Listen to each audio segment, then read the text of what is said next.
Ce jeudi est la journée mondiale du livre et du droit d'auteur.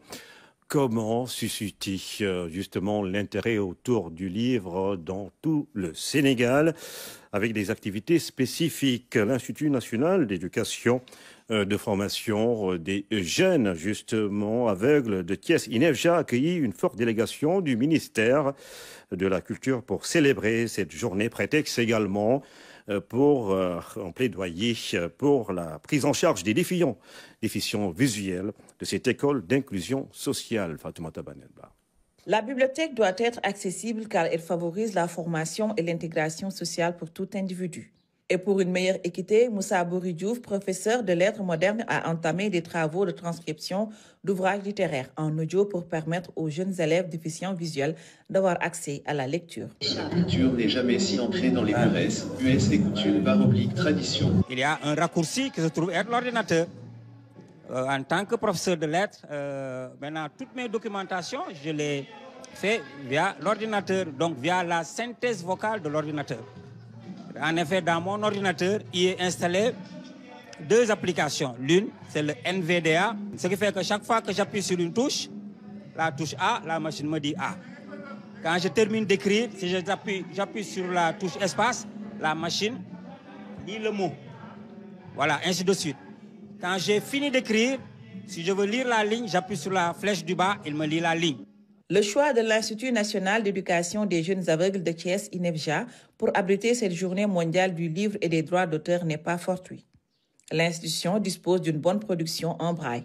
D'ailleurs, à travers une exposition des productions des 8 enseignants choisis par l'Organisation mondiale de la propriété intellectuelle a été présentée au public. L'exposition que nous venons de visiter suffit à établir et de manière définitive votre statut d'actionnaire très dynamique dans la construction nationale.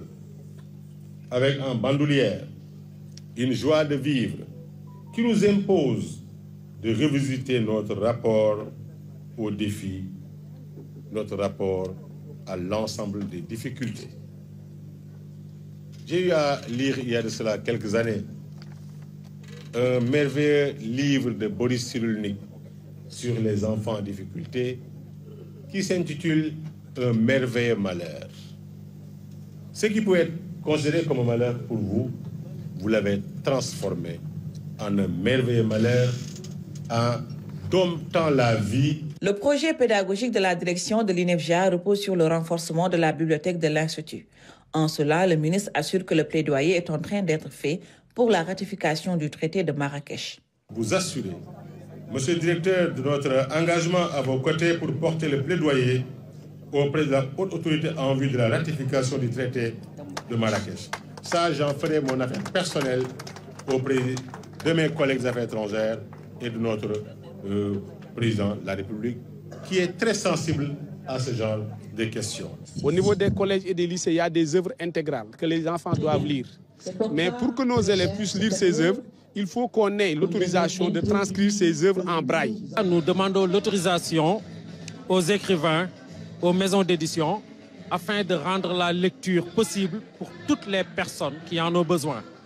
Ceci étant, là nous avons des productions déjà faites et ces productions sous les autorisations des écrivains comme Mamadou Samb, Le Regard de l'aveugle, nous avons Exaltation, nous avons les éditions Fama Diaïsen avec l'Humanité, l'œuvre L'Humanité, que nous transcrivons en braille pour les élèves déficients visuels.